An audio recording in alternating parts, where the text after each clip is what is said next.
وعليكم السلام ورحمة الله وبركاته. التم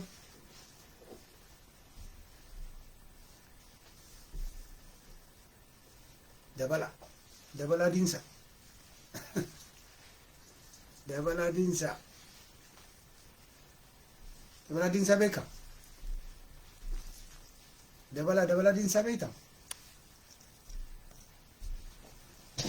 ها ديجا إجارة بيتا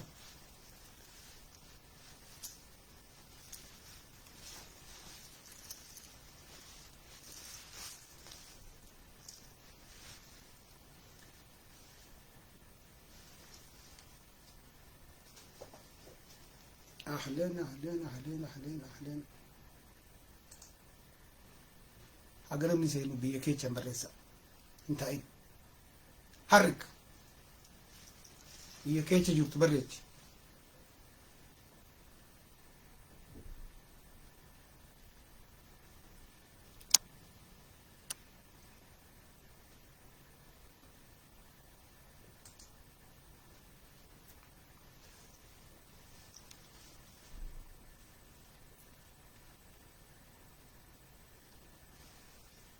بيه كيتش جبت بريتي جرا. وعليكم السلام عبدي محمد.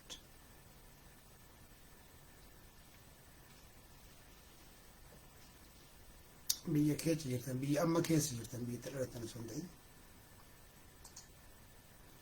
أقسي واسوتشوف أكافا أقسي نيروبي ما شاء الله نيروبي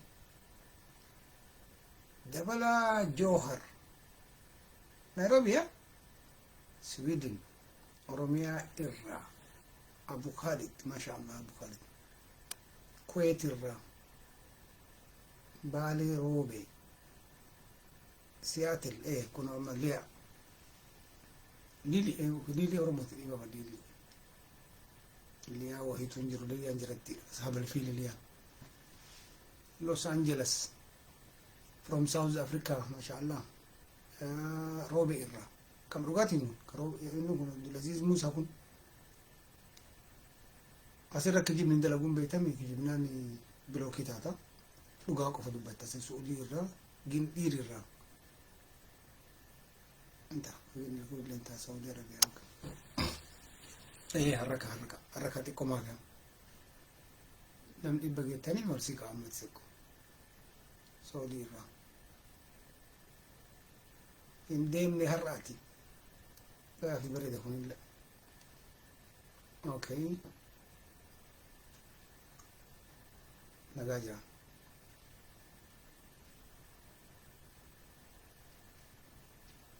رياض سعودي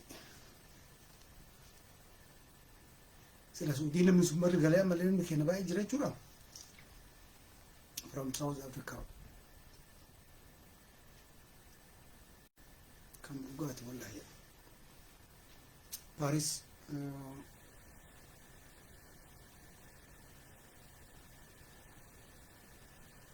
سايبيريا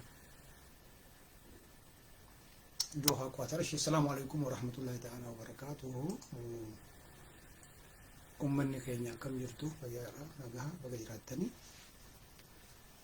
وان توكو غافيكي ديفيس إن شاء الله غافيكي أما أستراليا كوني اللي بن فقو جرب داون أندر جاء في أستراليا كوني داون أندر إن فانا روبوت تجرا سن داون أندر فرنجينا ما أستراليا جرون داون أندر جرا تاجتي قدي كيسا قدي لين قدي بريكمتي كله كيسا جتشونا داون أندر بيمر رايو فقورا أستراليا سو وندي قد تجينا جا جرا تشولا ربنا جاني سنا جرا تشو كويت شاشمني كان شاشمني مكان ما نوكا جرا شاشمني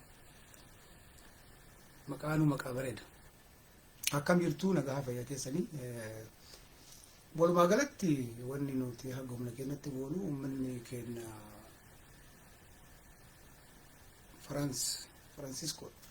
San Francisco Amerika akka arabni baantutti akka afaan keenyatti Amerika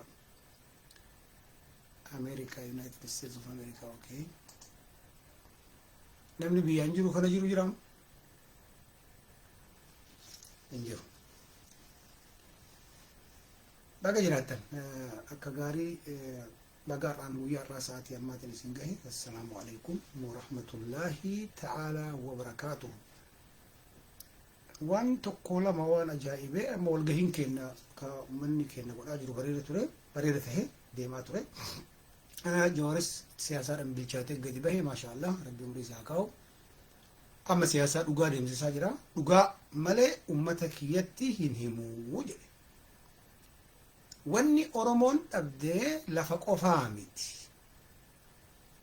Nafa qofaa miti. Nasbee qofaa miti. Oromoon dhugaa qabdu dhugaa dhabde.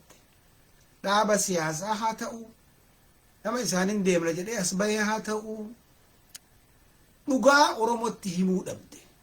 Noorwe irratti haasawa inni digaafiif deebii irratti godhe Noorwe irra godhe san suuta irra deddeebi'aa caqasa. Wanni cufti achirratti himee jira waan himuu qabu. Dhaabni tokkochuu ka Oromiyaa Itoophiyaa keessaa baafna jedhee deemuu hin jiru isinittiin himtu isin sodaatti isin kijibdi jedhe. Dhuga. Qulil haqqa walaw kaana murran jechuun kana. Dhugaan lafarra jiru kana. Rakkinni eessa jira ummanni kenna maal akka jarri barreessitee deemtuun hin dubbisu. Yoo isinitti fakkaatu Shaneen Daawud Ibsaa yookaan Shaneen Marroo Oromiyaa Itoophiyaa irraa buqqisee biyya adda alaabaa keenya kana keessa gadhaabannee biyya of dandeetteen nuu kennuu hedanii isinitti fakkaata akkas jedhanii isinitti madarakii gubbatti wayita ol bahan. Riyaalitiin lafarra jiru Jawaar nama waa dubbisu waan ta'eef hin beeka. Isinittiin himan malee tokkochuu ka Itoophiyaa irraa adda buqqaana jedhu hin jiru isin jiraa jira. Kabaalee roobee dhaga'uu dubbii amma keessaa dhageetta. Hin dhageettamu hin dhageettuu dhagu dubbiin. Sii galamoo siin galuun sirra jira sun. Si harka jira.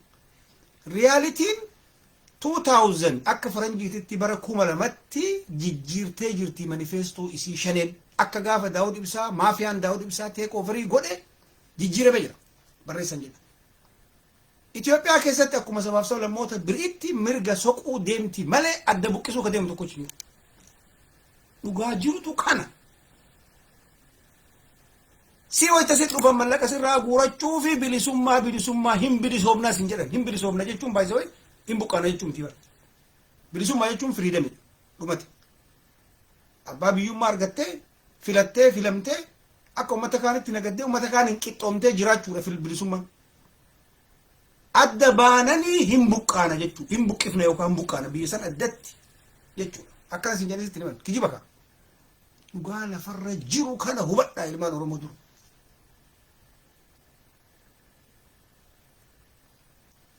Kalamuu ummanni Oromoo hinjifate akkamitti hinjifate? Alaabaa Oromoo waan nama ajaa'ibsiisu. Alaabaa Oromoo ka ijoolleen Harargee bocce yoo kutaadhaan ka barbaadan taate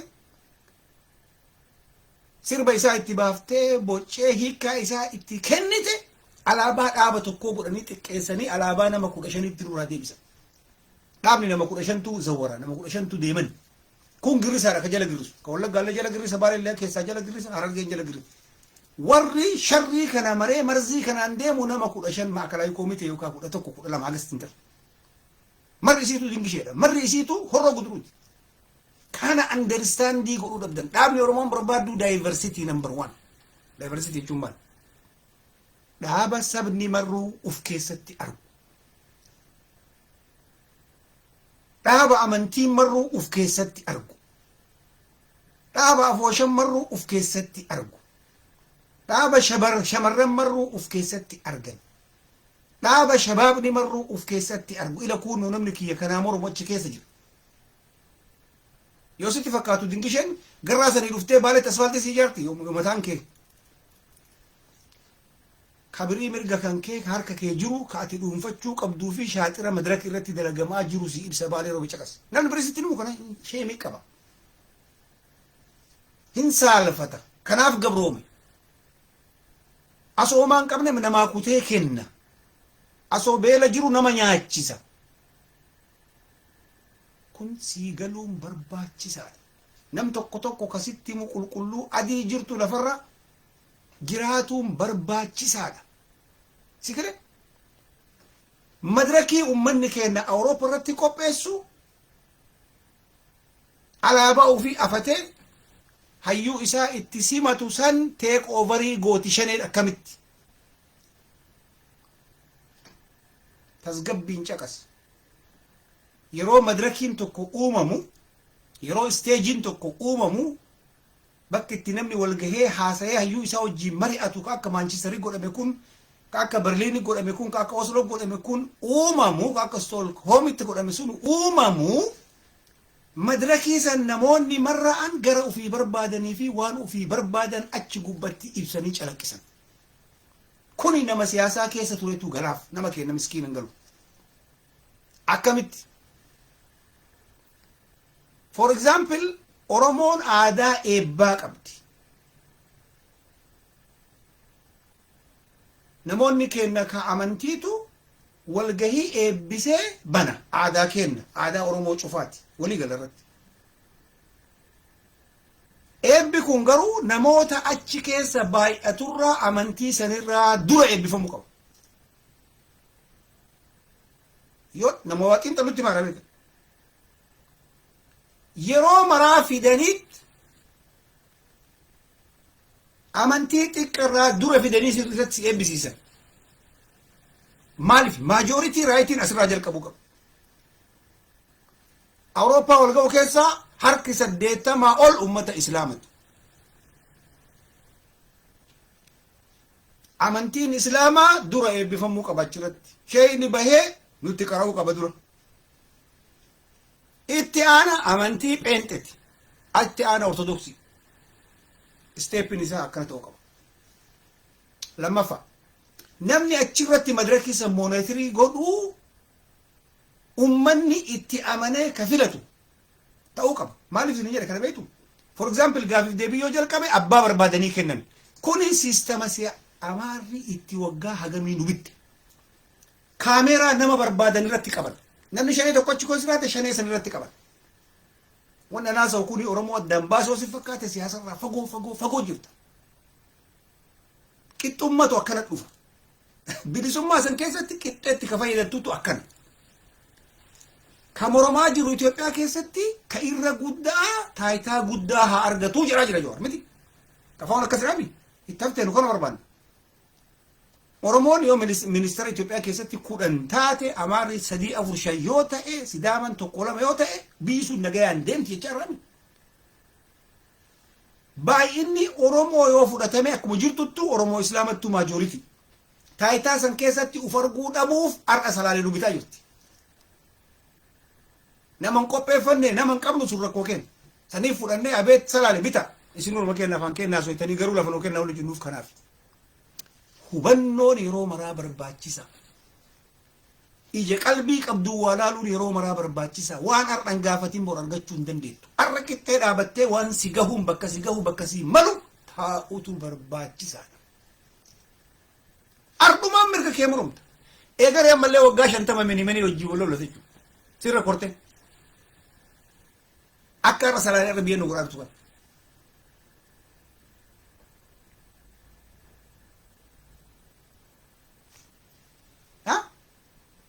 Girisaan tokko seenee jira.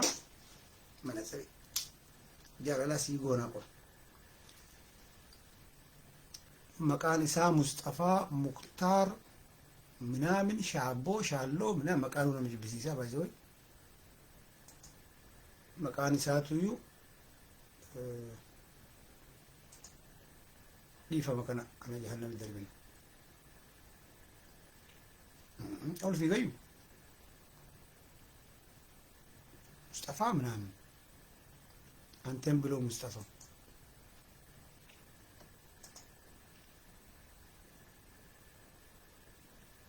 Already there?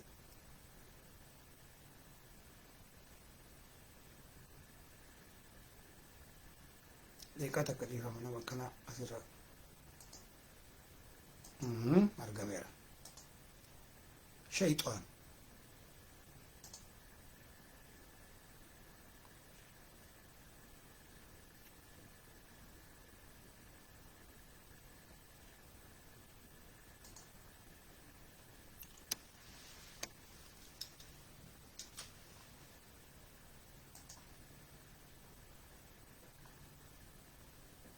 sagaxee baaleetiin beeksisa. Deemi jedhee namni haasa'u baale aadaa ijoollee baaleetiin deemi jechuun I don't know maal akka jedhamu afaan biriititti hangalu garuu xiqqoo dubbiin naa gala waliin haasa'u. Akka birillee seenaa Abdullatiif Qaasim Abdullatiif Baqqalaa Garbaa ofirraa qabu.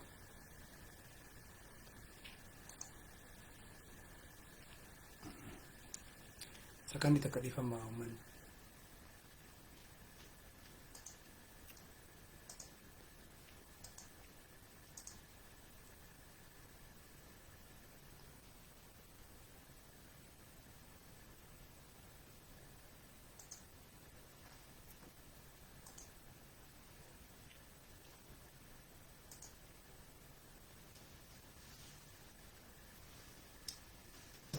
Sigala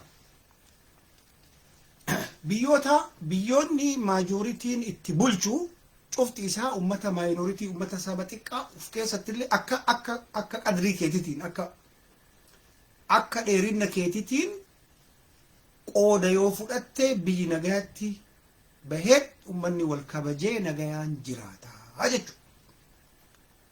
Maaliif baalee roobee minimini in jaalanne hin fedhu minimini maaliif sharrii jarri deemtuun arga wanni tokko yoo argin sirri bubar yoo argeeti moo siingalii wanni namni haasa'u wanni namni godhu wanni namni dalagu sistemii yoo siingalii bakkaati carqiidha